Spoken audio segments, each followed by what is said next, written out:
What's going on, everyone? So, Maxi Kleber, he has been upgraded to questionable for the Lakers game. Now, I doubt he plays, right?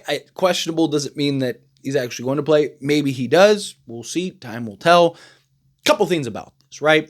Obviously, if he can come back, he is a guy that can, I think, be a bit of a difference maker. Now, I don't think he's like, oh, that's it. Lakers are the NBA champions now. Like, Lakers are going to run through, a Minnesota Timberwolves team, and that's it. No one's standing in our way. But he is a guy that I do think that is more reliable, could be more kind of impactful than, say, like a Jackson Hayes, right? Which the way that some of these games have gone are the difference in some of these games, right? Like, I mean, these games have been so tight, have been so just like, key bucket or rebound or turnover or whatever, that having a guy like a Maxi Kleber who isn't as unplayable or shouldn't be as unplayable this series as a Jackson Hayes and Alex Len, I do think has some value, right? Could really kind of, again, change the tide slightly. Maybe win you a game or two that you wouldn't have won.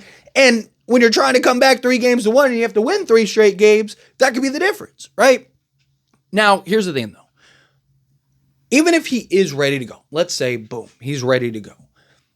One, is it even worth playing him at this point, right? You could argue yes, because what do the Lakers have to lose, right? Lakers are down 3-1 in this series. Throwing Maxi Kleber out there can't be worse than what it is. And I would tend to lean that way of like, what do you got to lose, right? YOLO. Throw him out there, give him 10 minutes, and let's see, maybe he knocks down a 3 or something like that, right? He's familiar with Luka Doncic, so he can play off of Luka, right? Has that familiarity. That can be impactful, right? Even if he could just give you, 6 to 8 points off the bench a night, right? Like, that's more than we're getting right now, right? So I do lean towards like, hey, what do you got to lose? But the other side of it is like, he's a guy that hasn't played in months, that's coming in. Is he going to be ready, right? Because it's not even just about him being able to knock down shots and stuff. Like, he needs to be able to be active out there. He needs to be able to be mobile, right? He needs to be able to have his legs under him and stuff like that, right? Like his shooting touch, right? Getting in a rhythm. He's always kind of been a bit of a rhythm guy, right? He's a guy that, he's either on or he's off. And that doesn't really bode well usually for a guy that's been out for, 3 months, right? Like, now he's coming in and he's coming in a literal fire, right? Like, everything is burning down around us and, we're close to losing the home, and he's coming in with, a fire hose with a bunch of holes in it, right? It's just like, is that going to be enough to help put out this fire? Maybe. Right? Maybe that's just you just need the little water that he's able to present in order to put out the flames. But it's also very possible that nothing's coming out in the way that you need it to where it doesn't make a difference, and you're almost better off not playing him. Right? So there are kind of, again, pros and cons either way. But what Maxi Kleber does bring and what he does provide is just a versatile, skilled big man that can stretch the floor, knock down shots, right? Rebound, protect the rim a little bit, right? A veteran guy that has been there and done that, right? He's a guy that, 33 years old, so he's had experience. He's a guy that I do, again, think can be a difference maker. He's a guy that I do think can, again, he can't be worse than Jackson Hayes has been this series. He can't be worse than Alex Len, who hasn't played this series, right? Now, again, if you're looking for him to be a guy to come in and just like take over the world, right? Like, probably not getting that. If you're expecting him to be Karl Anthony Towns or something like that, you're probably going to be a little disappointed. But he is a guy that, again, can go and give you, 8 to 10 points a game, on any given night. You look at his playoff numbers, right? So let's look at the 2023-2024 season. 13 games played. He averaged 16.8 minutes per game, shot 41% from the floor, 42.9% from 3-point range on 2.2 attempts. So shot almost 43% from 3-point range. Lakers could use that desperately right now. Again, these are playoff numbers, by the way. And then 2-point range on 0.8 attempts. So he basically was solely a 3-point shooter last year for Dallas. 56.4% EFG, 36.4% from 2-point range. Free throw shooting, he was 66.7%.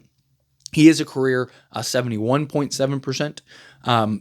He averaged 2 rebounds, 1 assist, half a steal, half a block, and 4 points per game in Dallas's playoff run, again, last year, the 2023-2024 season. But he has had games where you look at 2021-2022. This was the year that they made the conference finals, right, with Dallas. He 18 games played, 25.4 minutes per game, 50% total from the field, 5.6 attempts per game, shot 43.6% from three-point range, right, on 4.3 attempts, right? He is his outside of his rookie year, right, or shot 19.2% from three-point range. The last 3 playoff runs in which he played, right, so 2020 to 2021, 2021 to 2022, 2023 to 2024, right, those last 3 stints, he is shooting around 41% from three-point range, right? So you look at, again, that 2021-2022 season, shot 4.3 attempts per game at 43.6%, shot 71.4% from two-point range on 1.6 attempts, EFG of 67%, shot 71.4% from the foul line on 1.2 attempts, grabbed 4.6 rebounds, 1.1 assists, half a steal, a full block, and 8.7 points per game. That's what he's giving you in the playoffs, right? So again, a guy that could give you, a couple threes per game, couple buckets, grab some boards, block some shots, right? Just, again, can't be much worse than what he's got. I've always liked Maxi Kleber as a player. I've always thought he's a really good, like, you watch him play and you're like, he's really good, right? He's a very good basketball player. He's a guy that can, on a random night, go knock down 5, 6, 7 threes, right? Like, but more often than not, he's a guy that just, he plays and understands his role. He plays within his role. He plays within that structure in which you need him to play, that 3-and-D big guy, right? And that is something that the Lakers can use. Somebody that's not going to come in, that's going to want 10 shots. Like, hey, whatever you need me to do. He's going to give you production while he's out there on the basketball court. And that's really what the Lakers need. They just need another guy or two that can give you some form of production, right, on a nightly basis. They're just not getting that production from guys on a nightly basis, right? A lot of these role guys, I mean, the series in general has kind of came down to just the role guys. Minnesota's role guys are showing up, Lakers aren't. It's that simple, right? But Maxi Kleber, also just his size. He's 6'10", 6'11", 245. Right? Like, that's great. That's perfect.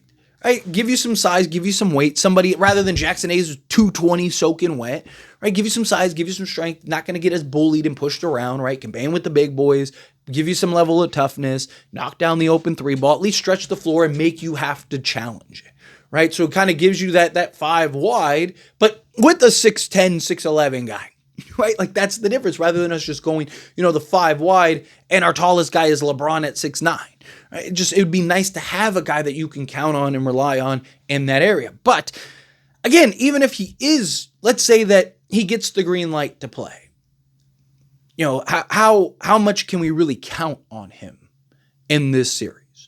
Right? Maybe as you progress in the postseason, right? If you do magically pull this off and get to round 2, 3, so on and so forth, right? Then sure, right? I can see Kleber really starting to come into his own, find his footing, and be a contributor for the Lakers. But if, this is our last game before the next game we're eliminated, right? Because I do think the Lakers win this game, right? So if the Lakers do win this game and he gets 5 minutes of action, he's probably not going to get into the rhythm and do the things that we need for him to really have the impact necessary to change the series. If he was coming back before this series, right, and he had 2 or 3 games under his belt before, then I do think that he is a guy that could have maybe been a difference maker in this series. Because again, this series has been so tight. Right? If he just gave you, a couple buckets, right? 2 or 3 threes a game and grabbed, 1 or 2, 2 or 3 boards a game or whatever, and just like limited, like that could be the difference, right? Get me an occasional block and, a steal or whatever, right? And just be able to bang and not get pushed around the way like a Jackson Hayes or something is, right? Maybe you're starting Maxi Kleber in the series rather than Jackson Hayes, right? Like, there's just, if this was, I just feel like it's too little too late, right? With Maxi Kleber coming back. I think that, we needed him essentially, 2 weeks ago. If he would have came back 2 weeks ago, I do think that this would have been a very different scenario. I do think, or at least had the potential to to be a very different scenario, but I just think now it's just kind of like, if the Lakers do come back, which is a possibility, right? It's happened. If they were to come back, then I do think that, like, yes, now you're talking a very different scenario. Now I think you're talking like, okay, he might be able to be a difference maker in a Warrior series, right? Because now he's a guy that can match up against post and also, stretch the floor and pull post out of there, or Draymond or whomever, right, is at the center spot, during his Maxi Kleber's minutes. I just think that he's a guy that can just be another difference maker. And especially as you progress later in rounds and series, a guy just getting a rebound, a bucket that you wouldn't have gotten otherwise. Like, those are the differences, right? And you stack those up over the course of a series, you win a game or two that you wouldn't have won, right? So anyway, as always, this is a discussion. Pass a question on you. Let me know your thoughts and opinions down in the comments below. What do you feel? What are your thoughts? Are you excited about Maxi Kleber? You kind of disappointed? Mixed in the middle? How do you feel? Either way, I'd love to hear it down in the comments. That being said, if you haven't liked this video, hit that like button. Helps me a lot. So we enjoy these types of videos. Truly appreciate it. Not subscribe channel, hit that subscribe button. Turn on the bell notifications. Appreciate y'all. See you in the next one. Thank you.